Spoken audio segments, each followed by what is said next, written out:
The story, of course, you heard all the questions. The weather elements played such a huge role last night. Now, according to ESPN NFL analyst Trent Dilfer, he noted that Manning was just 9 of 18 for 75 yards and 1 touchdown, 1 pick throwing into the wind, compared to Tom Brady.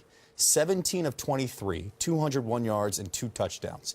How much did the wind play a huge role with Manning and this offense last night? Well, it was a big factor. And also, I think Bill Belichick understands Peyton Manning's strengths, especially into the wind. And if you think about how they deployed their defense, a lot of coverage underneath didn't allow him to throw the ball inside the numbers, forced him to throw the ball outside the numbers. And when you do that in the wind, a lot of wobble passes. We watched that last night, so that was one of the strategies of Coach Belichick. Yeah, Belichick doesn't do anything knee-jerk. Everything is clearly thought out. His game plan. He was going to let Sean Moreno beat him. He was not going to let Peyton Manning beat him. He gave him the run, which is his normal approach when he played Peyton Manning, even with the Colts. Let the running game get your 5 and 6 yards. I'm not giving you the explosive play. It almost backfired, though. Sean Moreno had a terrific football game.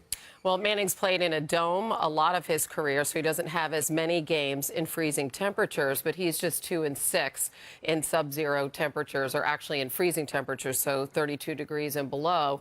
And Tom Brady is 24 and 5. There were also a lot of fumbles in this game. To what did the cold contribute? Well, the weather has a significant impact on football games, and obviously in the passing game.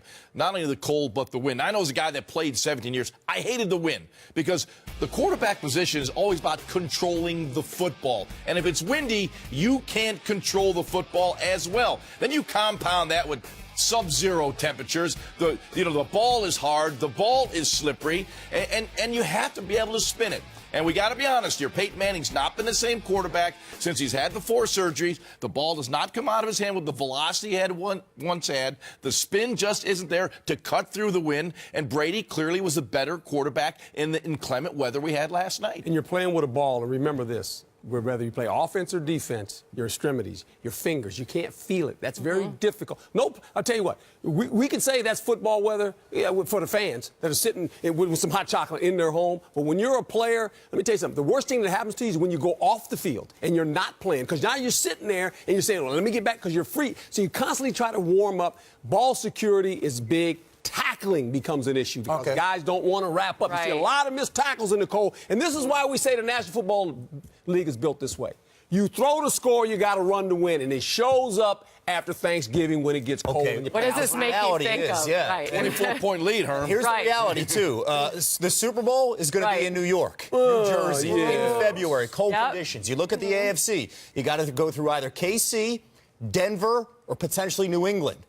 Is Denver good enough to win, built this way, in the cold weather? Yes. Talk about Peyton. Yes, they had a 24-0 lead. They ran the football. They ran the ball for 280 yards. Blueprint for if you don't turn the football over, they win this game going away. You know, in the National Football League, the home team +1 or better this season, you win 91% of the time. Take care of the football, you win. He learned that from Dick Vermeil, by the way. That's correct. Our coach. But I keep the stat. 11 fumbles in that game, 6 of which resulted in a turnover.